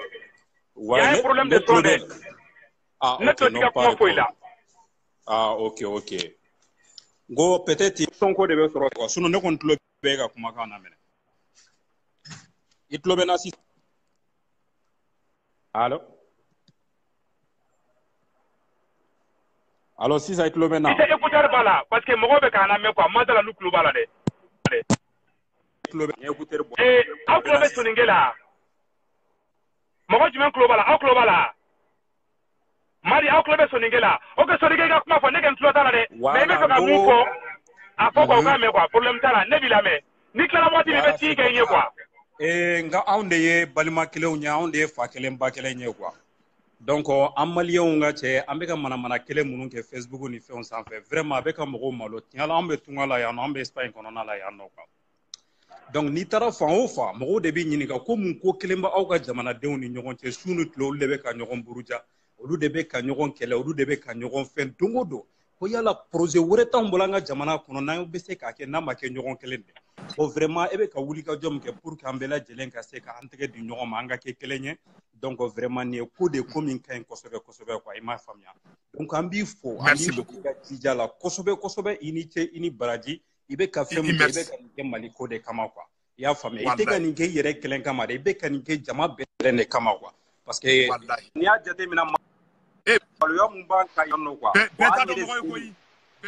voilà an yɛrɛ zenu de kan ka wuli ka nin kɛlɛ kɛ ka nin ko ba an ni ɲɔgɔn cɛ k'a sɔrɔ tulo fila ma nin mɛn mais n'a fɔra don o don anw de bɛ ka ɲɔgɔn halaki anw de bɛ ka ɲɔgɔn lajaba anw de bɛ ka ɲɔgɔn tɔgɔ tiɲɛ cɛ a b'a lɔn ko caman b'anw ye Mali kɔnɔ an kan ka mun kɛ mun tɛ nin ko ninnu ye an kan ka ko caman de kɛ n'i yɛrɛ yɛlɛnna Facebook sanfɛ i tɛ foyi ye ko maliyɛnw bɛ ɲɔgɔn na kɔ dɔrɔn an dun ko an bɛɛ bɛ jamana in de fɛ vraiment an bɛ jamana in fɛ mais an k'an jija fana an k'an jija an ka ko kɛ ko min bɛ se ka jamana kanu jira diɲɛ mɔgɔw tɔw la quoi sinon an ka nin cogo ye vraiment nin tɛ cogo ye quoi vraiment nin tɛ cogo ye dɛ voilà n kun bɛ fɛ ka nin dakuruɲa fila in de f'i ɲɛna donc sinon ne yɛrɛ ɲɛ tɛ nin kɛlɛ kɛ yɔrɔ la o e ko k'i bɛ Mali de fɛ ne ko n bɛ Mali de fɛ ale ko k'a bɛ Mali de fɛ olu ko k'u bɛ Mali de fɛ kɛlɛ bɛ yɔrɔ jumɛn sisan kɛlɛ bɛ yɔrɔ jumɛn sisan ne ɲɛ tɛ kɛlɛ yɔrɔ la o donc mun bɛ yen dɔrɔn an k'an tɛgɛ di ɲɔgɔn ma dɔrɔn an bɛɛ ka taga n'an ka sira ye a banna mais Hasbach y'a don ta dɛ plateforme mɔgɔw y'a don tan ne Mandela y'a don tan ne Momo y'a don tan ne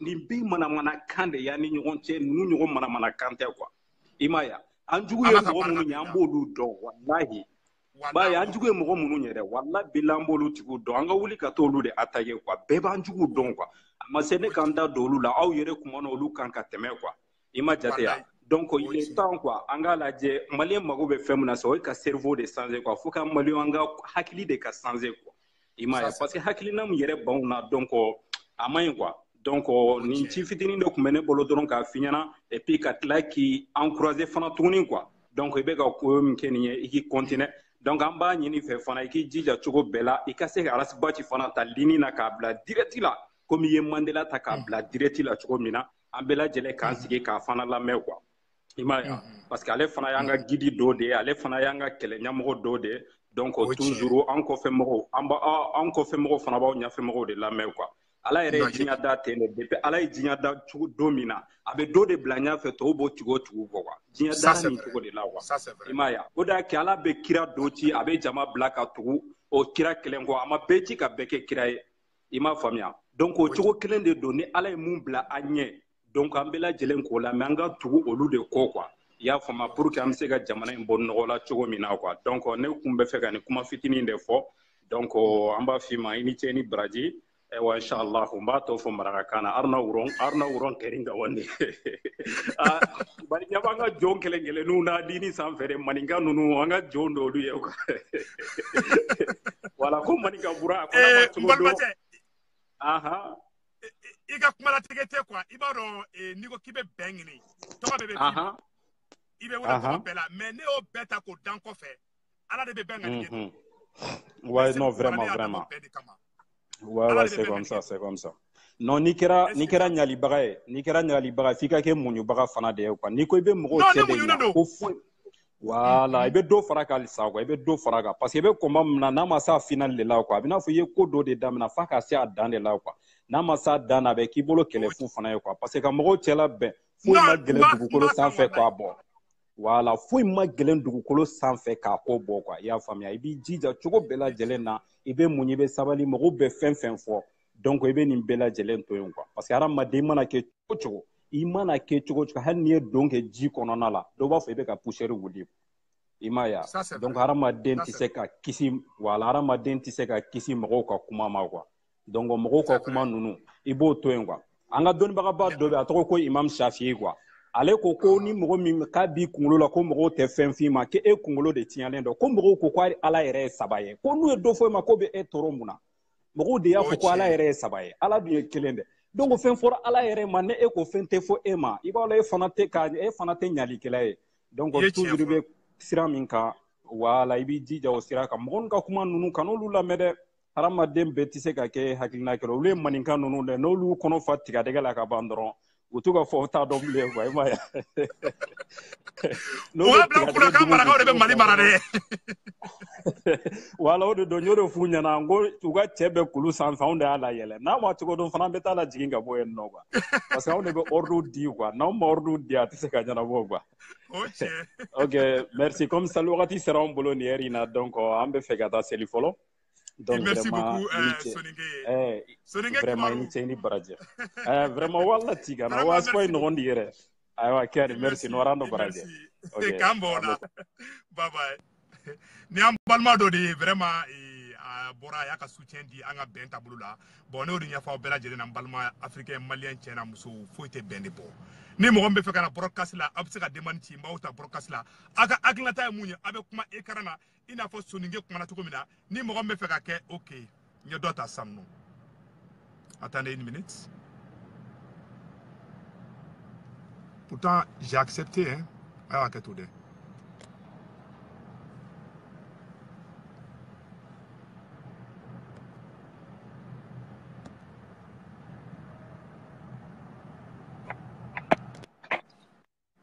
Allo grand frère Sekou. Masi Kamara a bɛ cogo di kɔni baasi tɛ yen. Mɔgɔ bɛ de tɔɔrɔ se. Nba ko bi an bɛ ka kuma bɛn de kan. Oui. Bon vraiment comme i yɛrɛ nana ligne na sisan nɔ. Oui. Bon franchement i ka hakilinata ye mun ye bɛn na i b'o fɔ quoi. Voilà ne y'a ka kuma Sekou ne b'aw bɛɛ lamɛn. Awɔ. Ne mɔgɔ bon girinka caman man kan ba in tɛ don a la mais k'a fɔ n tɛ kuma don o don n tɛ fɛn o tɛ dɛ n b'aw bɛɛ lamɛn kelen kelen kelen kelen. Jɛnatigɛ fɛn dɔ de n'a wulila. Ala y'an da hakili tɛ kelen ye. O tiɲɛ. N'an bɛɛ kɛra hakilina kelen ye. O tiɲɛ. N'an bɛɛ hakilina taara kelen in fɛ. O tiɲɛ. O mana kɛ juguman ye. An bɛɛ bɛ to o kɔnɔ. O tiɲɛ. Ala k'a ɲa n'a kɛra ɲuman ye. An b'o fana hɛrɛ kɔnɔ. O tiɲɛ. Bon jama ni mɔgɔ u ye mun fɔ ko mɔgɔ kelen hakili kelen. O tiɲɛ. Mɔgɔ fila hakili fila. O tiɲɛ. Jama n'aw jɛra.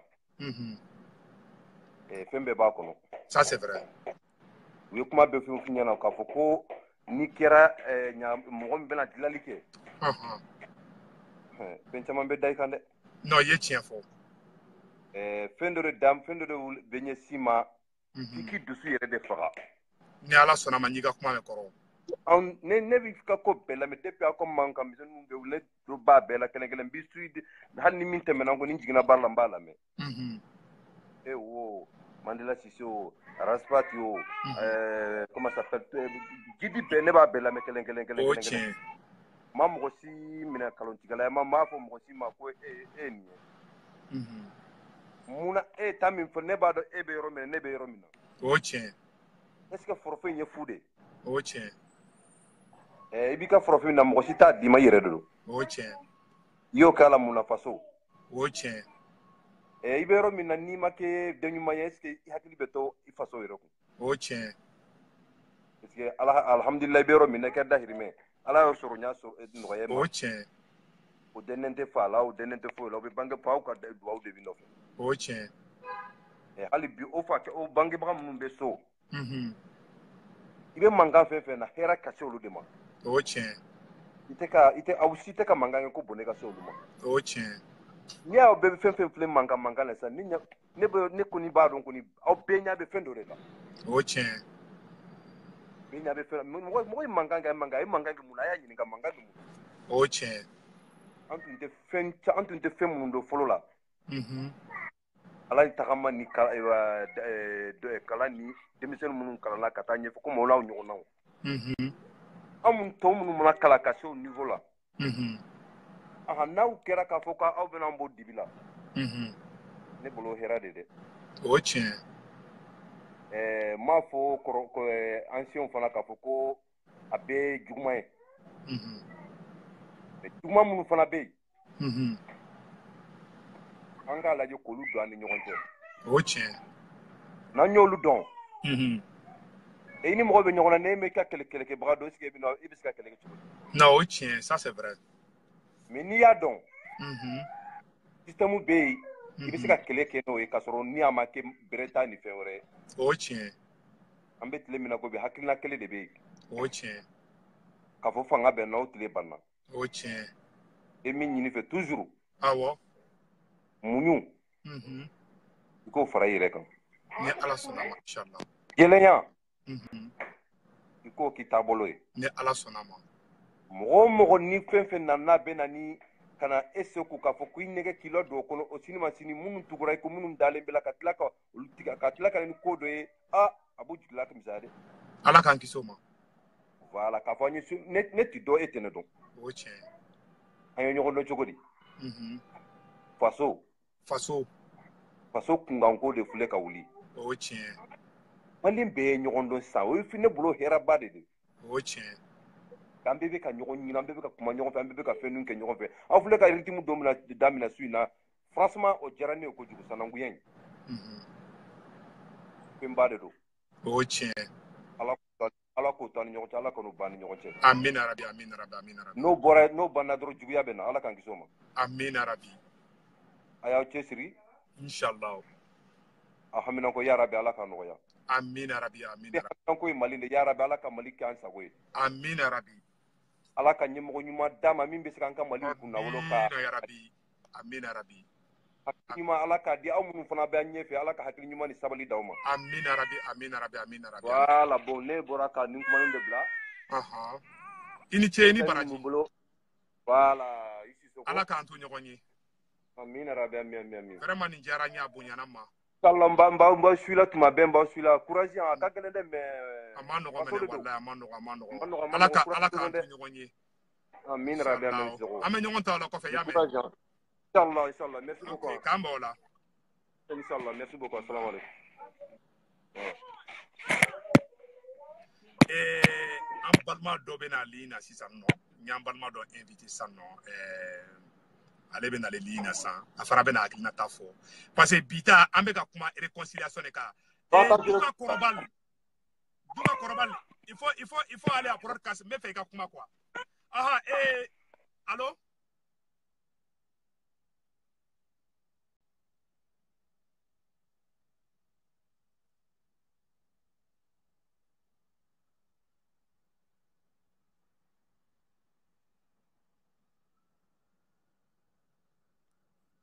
a y'a kɛ to dɛ n bɛ ka mɔgɔ dɔw ta u b'u hakilinata di i je t'entends ale ta ye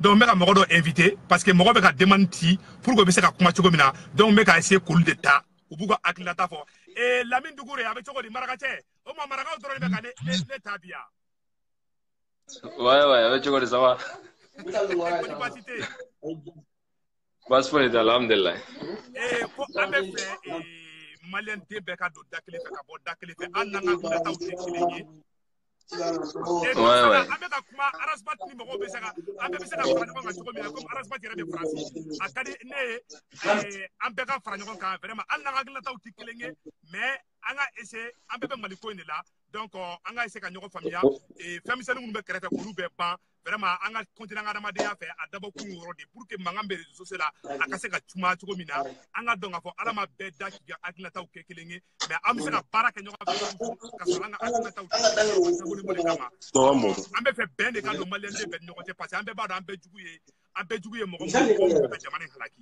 donc n balimacɛ Dukure i bɛ se k'i hakilinata fɔ an tulo b'i la. Ouais, vraiment, i bɛ émission min na. Awɔ. Donc, c'est très, très important. Awo. Donc, nafa ba de b'a la. Awo. I n'a fɔ nin bɛ komi a bɛ maliyɛn bɛɛ dɛmɛ. A bɛ maliyɛn bɛɛ de concerné walayi. A bɛ maliyɛn bɛɛ de dɛmɛ. Donc, n'a fɔra ko bɛn. Donc, foyi tɛ bɛn bɔ quoi. Allo? Aha, i ka kuma fɔ n tulo b'i la. N'a fɔra ko bɛn. Awɔ. Donc, foyi tɛ bɛn bɔ quoi. Foyi kɛ n tɛ bɛn bɔ. Vraiment. Parce que n'i y'a jateminɛ bolodengɔni kelen tɛ se ka bɛlɛ ta quoi. Ça c'est clair et net. I ma foyi fɔ ni tiɲɛ tɛ balimakɛ. Donc, n'an farala ɲɔgɔn kan. Awɔ. Barika b'o de la quoi. I n'a fɔ an balimakɛ bɔra k'a fɔ cogoya min na sisan. Donc, mɔgɔ kelen hakili kelen, mɔgɔ fila hakili fila. Mɔgɔ fila hakili fila, o ye tiɲɛ de dɛ. Donc, mɔgɔ 10 mana fara ɲɔgɔn kan ka ɲɔgɔn faamuya hakilina kelen na. Ça c'est vrai. Donc, là, a ka ca Ala fɛ, donc aw bɛ taa sira ɲuman kan quoi. O tiɲɛ. Donc, fɛn fɛn bɛ ka vidéo kɛ sisan Mali ko la, donc a b'an bɛɛ de dɛmɛ quoi. A b'an bɛɛ kɛ n dɛmɛ. A b'an ka jamana problème bɛɛ fana nɔgɔya fana. Voilà, a b'an ka jamana. Donc, an kana mɔgɔ tɔnu fɛn fɛn bɛ na ni dɛmɛ bɛɛ ani kɛlɛya ye pour que an yɛrɛ Mali jamana kɔnɔ. Kɛ cogoya bɛɛ la pour que o bɛ se ka kɛ cogoya min na. Non, ça c'est vrai. I ye tiɲɛ fɔ walayi. A kɛra minnu bɛ Mali kɔ kan o minnu bɛ Mali yɛrɛ kɔnɔna na an minnu bɛ yan nɔ donc n'an y'an tɛgɛ di ɲɔgɔn ma ka ɲɔgɔn minɛ donc jamana wɛrɛ mɔgɔw bɛ olu ɲɛ bɛ bɔ an fɛ quoi. Non, i ye tiɲɛ fɔ ye. Donc o fana y'an ka fierté dɔ de donc halisa an ka dugawu kɛ maliyɛn bɛ yɔrɔ yɔrɔ donc Ala ka bɛn sinsin ani ɲɔgɔn cɛ. Amina yarabi, amina rabi, amina. An bɛ vidéo kɛla ninnu bɛɛ fɔ Arasi Baci ninnu Mɔmɔ an ka foli b'u bɛɛ lajɛlen. Amina rabi, Ala ka na ni bɛn ko ye walayi. An bɛɛ ka laɲini ye bɛn de. Inchallah donc barika bɛ bɛn de la quoi foyi tɛ bɛn bɔ. Ça c'est vrai, ça c'est vrai, ça c'est vrai. Donc n ka foli bɛ maliyɛn bɛɛ lajɛlen fɛn fɛn bɛ ka lajɛ nin wagati in na an ka foli b'a bɛɛ. Amina rabi, maliyɛn bɛɛ b'i ka bɛn i ka foli k'a mɛn inchallah. I ne kun ye ne ka hakilina ta ye i k'a mɛn inchallah. Merci beaucoup monsieur Dougouré, Ala k'an to ɲɔgɔn ye. Ok, merci beaucoup. A y'a hakili to Arasbat la dɛ, a y'a accueilli ka ɲɛ, a y'a mɛn. Ouais, inchallah, ni Ala sɔnna. An bɛ Malikaw bɛɛ lajɛlen. Vraiment, on est tous ensemble. Ok, on est ensemble. Merci. Ok, bye bye. A b'a kɛ to mɔgɔ ka ca ligne na bi dɛ. Aja Jabate, ne denmisɛn teri filɛ sa. N bɛna mɔgɔ min ta sa o ye n denmisɛn teri de ye. Jabate, a bɛ cogo di? Aja Jabate. Allô? Aja. A y'a kɛ to dɛ n bɛ ka mɔgɔ min tali na n denmisɛn teri de don quoi. Aja Jabate. Malheureusement n bɛna mɔgɔ wɛrɛ ta comme ale ta tɛ ka fɛn a b'a kɛ to quoi n bɛna mɔgɔ wɛrɛ ta sisan nɔ bɛɛ b'i ka hakilinata fɔ bon vraiment a dabɔlen b'o de la a b'a kɛ to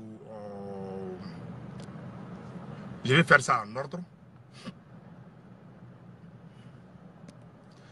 parce que ni émission in dabɔlen don bɛn de kama maliyɛnw bɛ se ka fara ɲɔgɔn kan cogo jumɛn an kan ka hakilinataw di ɲɔgɔn ma cogo jumɛn walasa an bɛ se ka bɛn a dabɔlen b'o yɔrɔ de kama donc a b'a hakili to a la an b'a essayer an bɛ idée di ɲɔgɔn ma ne kelen nin ma dabɔ ni émission in ma dabɔ ne kelen kama dɛ ni émission in dabɔlen don bɛɛ lajɛlen de kama bɛɛ ka se ka kuma bɛɛ k'i hakilinata di n'o kɛra Mali bɛ se ka fara ɲɔgɔn kan cogo min na vraiment an b'a essayer ka maliyɛnw fara ɲɔgɔn kan o la donc a dabɔlen b'o yɔrɔ de kama mais n bɛ ka dɔ ok a b'a kɛ to mɔgɔ dɔw bɛ ka taa mɛ a ma nɔgɔn dɔɔnin quoi dɔw la sɔrɔli ma nɔgɔn a b'a kɛ to mɔgɔ caman bɛ ligne na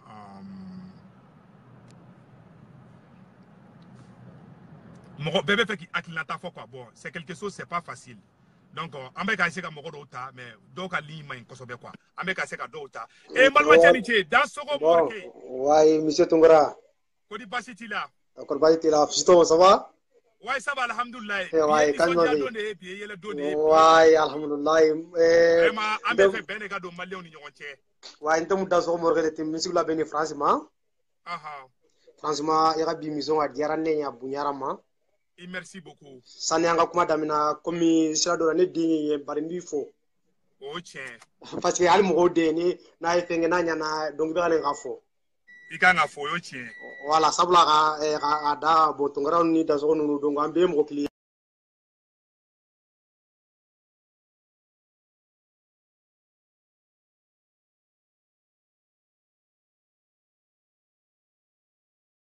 ega kuma fɔ voilà comme an ka foli bi ɲɛ sabula ka da billet dun mais parce que billet dun ba ye quoi o tiɲɛ parce que nana sisan ka bɔ baara yɔrɔ n dun na fɛn kɔnɔ ɲaga donc fɛnw lajɛ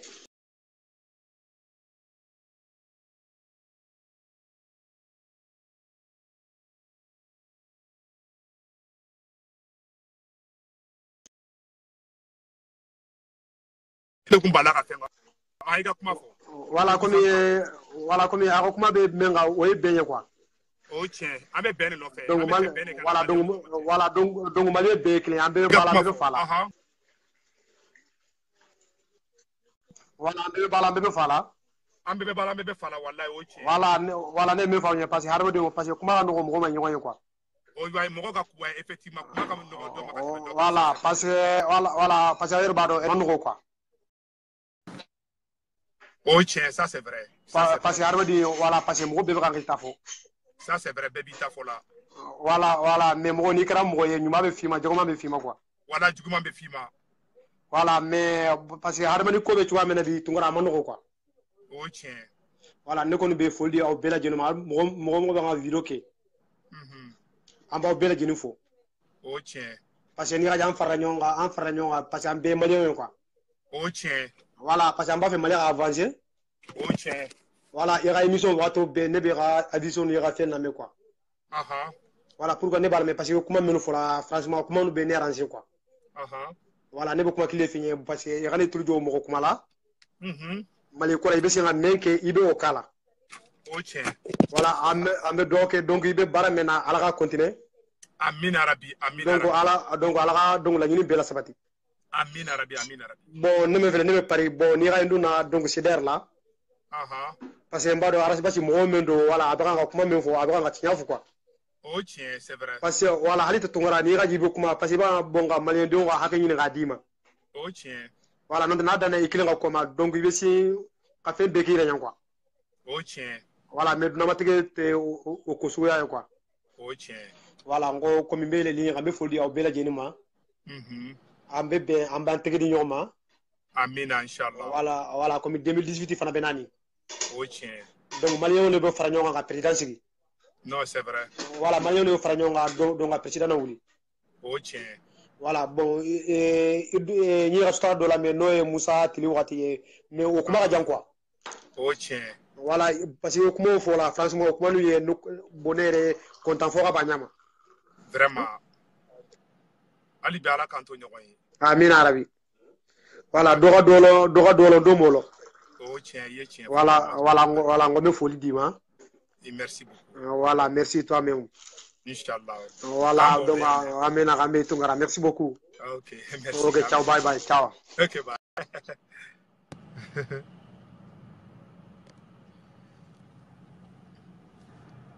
an bɛ ka mɔgɔ min tali na o ye an balima muso dɔ ye ale fana bɛna ka hakilinata fɔ parce que n'i ko ko bɛn bɛɛ de b'i ta fɔ ni émission in ma dabɔ ne yɛrɛ kama dɛ émission in dabɔra an bɛɛ de kama bɛɛ ka na li na i hakilinata ye mun ye i k'o fɔ maliyɛnden bɛɛ k'a la bɛɛ lajɛlen ka mɛn ne balimamuso i ni ce kɔni baasi tɛ yen somɔgɔw don baasi foyi tɛ yen balimamuso e bɛ ka weleli kɛ ka bɔ yɔrɔ jumɛn ne bɛ ka weleli kɛ ka bɔ Faransi cɛ Faransikaw non ko ne tɛ Faransikaw sara sɔrɔ ni Mali ko fɔra Faransikaw yɛrɛ bɛ ne ka layifu filɛli mun kɛ hali Amerikikaw t'a kɛ non Faransikaw ne bɛ sa aw nɔfɛ ni n bɛ taa muso filanan furu la dɔrɔn n bɛ taa furu Faransi de ni n bɛ taa muso furu dɔrɔn n bɛ taa Faransi a ye muso kelen di yan dɛ problème t'a la an bɛ k'i kɔnɔ yan nɔ yɔrɔ maraka muso ka di maraka ye a ye muso kelen bila n ɲɛ dɛ o kɛra n bɛ boli ka taa Faransi sisan maraka kɔni b'a ta fo 4 ne bɛ sɔn ka taa 5 la dɛ parce que ne ɲɛ juru ka jan cogo min na cɛ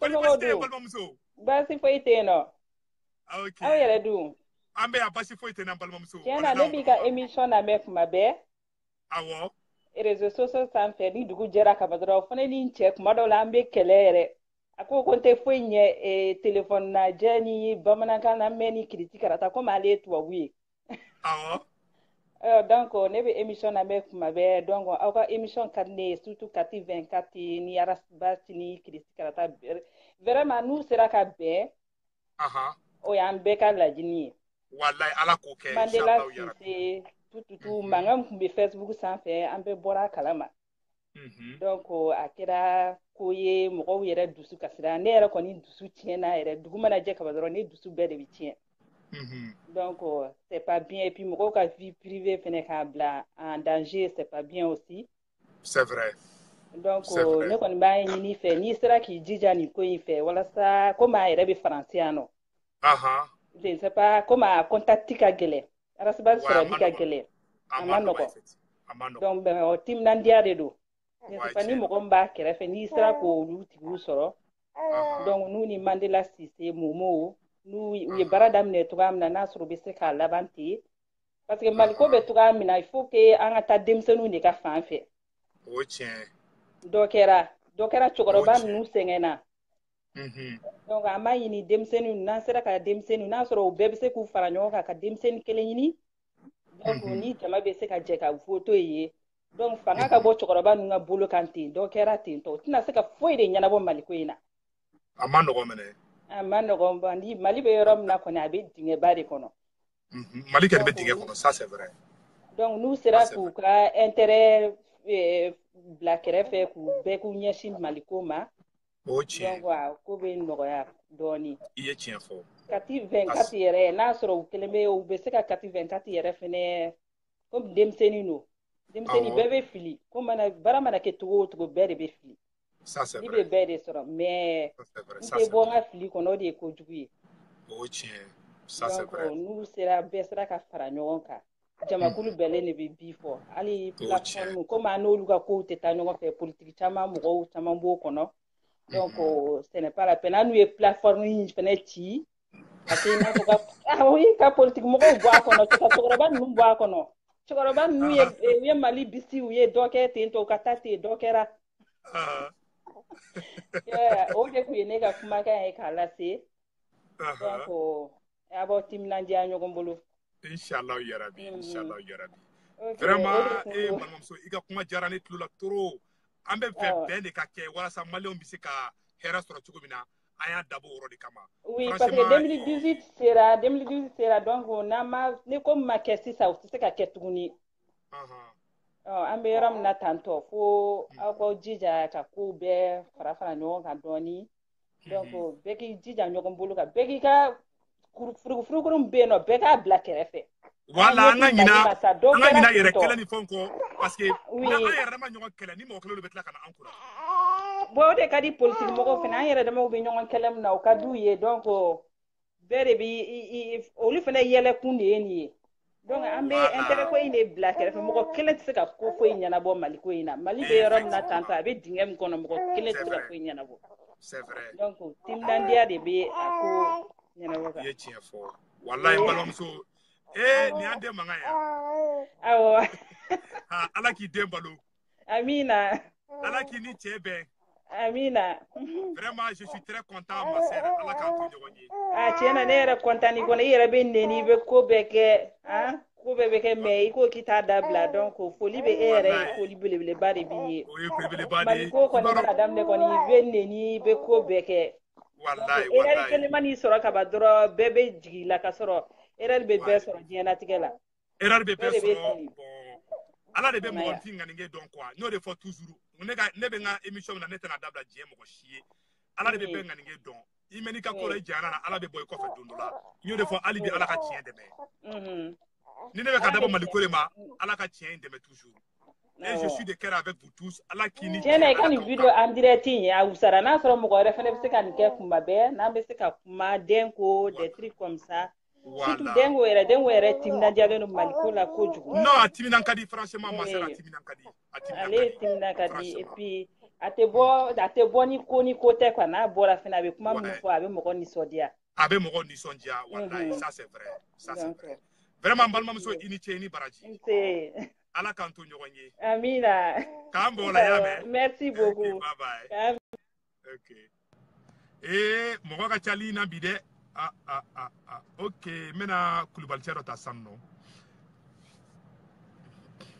bon bɛɛ bi hakilinata de fɔ ni mɔgɔ min bɛ fɛ ka na ka kuma direct la problème t'a la Duga Koroba n tɛ k'i ye dɛ i t'i ka demande ci n k'i ta rapidement ou bien n k'i invité Donc tout le monde vraiment en bébé que les maliko ni donc quoi. Donc mais ka dota bon ndera atiki ka li maintin kosobe et donc maintenant les blancs même voilà OK aya keto de aya keto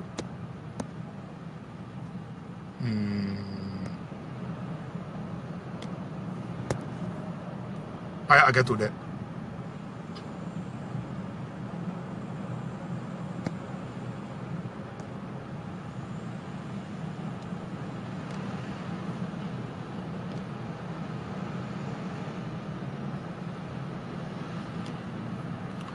on met comme rodota aba keto de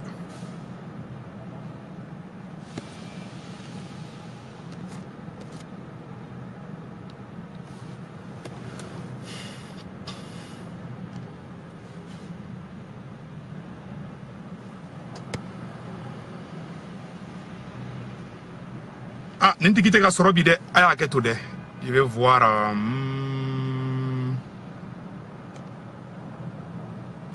bon, mais quand la ligne est un peu dérangeante là.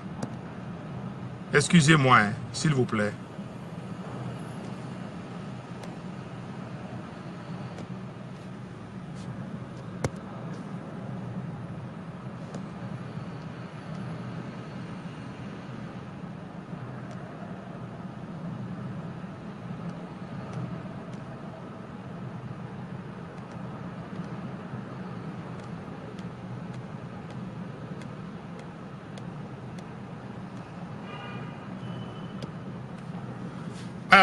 Koulibaly do be gata folo amina la n'ale sera ka fenga sanno donc on va voir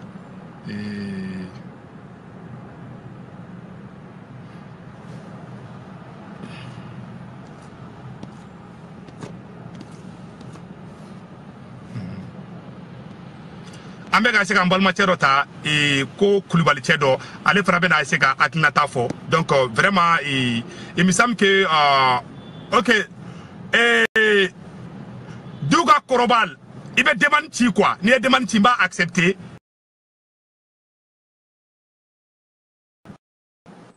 Bon, mais comme on a attiqué la ligne de gagner quoi. Mais fait bel cas avec la fort. Bon, OK.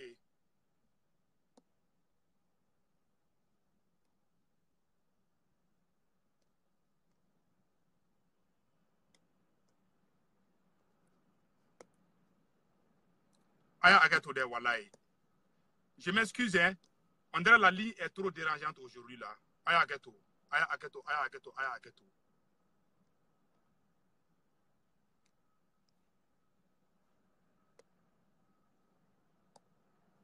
Mais gars c'est comme on rapidement quoi. Mais on te casse que vous serez quoi.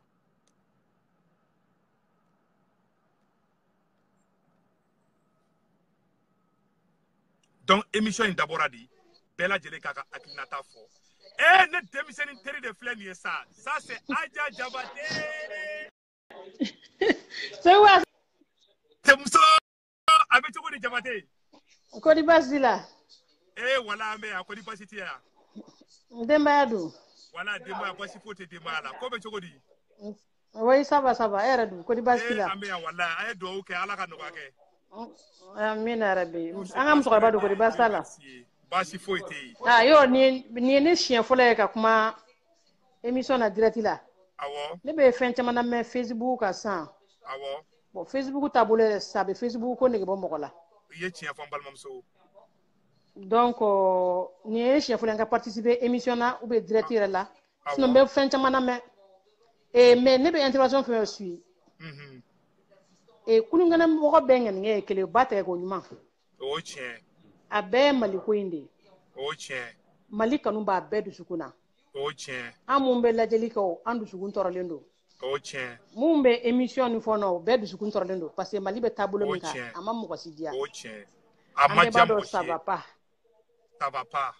be ba don ça va pas du tout il y a fo ima fo ça va pas il y a fo ima fo malika nu be du sukuna c'est vrai iba ka émission min ken ni jana tellement ne yana ne re ni essayer kaninke dogo na ere mo pour que bega jika kangelin fore o chien mais ala ya foto ala be benga ninke don ala be ben kono kulu jele ne be se ka bifo n'aw divisionné bɛ tan tɔ ta ɲɛ tɛ sɔrɔ ko foyi ma a bɛ kɛ bɛɛ ɲɛna groupe bɛɛ ɲɛna ko n bɛ se ka ko ɲɛnabɔ i tɛ se ka fosi ɲɛnabɔ mais ni bɛɛ fara ɲɔgɔn kan jeunesse bɛɛ ka fara ɲɔgɔn kan bɛɛ ka don da kelen fɛ ka bɔ da kelen fɛ c'est vrai a ka gɛlɛn parce que jama la mɔgɔw kun tilenna tɛ kelen mɔgɔw ka faamuyali cogo tɛ kelen an mɔgɔ 10 mana jɛ sisan hali mɔgɔ jɛ mana kɛ mɔgɔ 3 ye mɔgɔ 2 mɔgɔ 3 mɔgɔ 4 ne bɛ se ka kuma dɔ fɔ ka da hakilina dɔ kan i b'a sɔrɔ e m'a faamuya n'o hakilina ye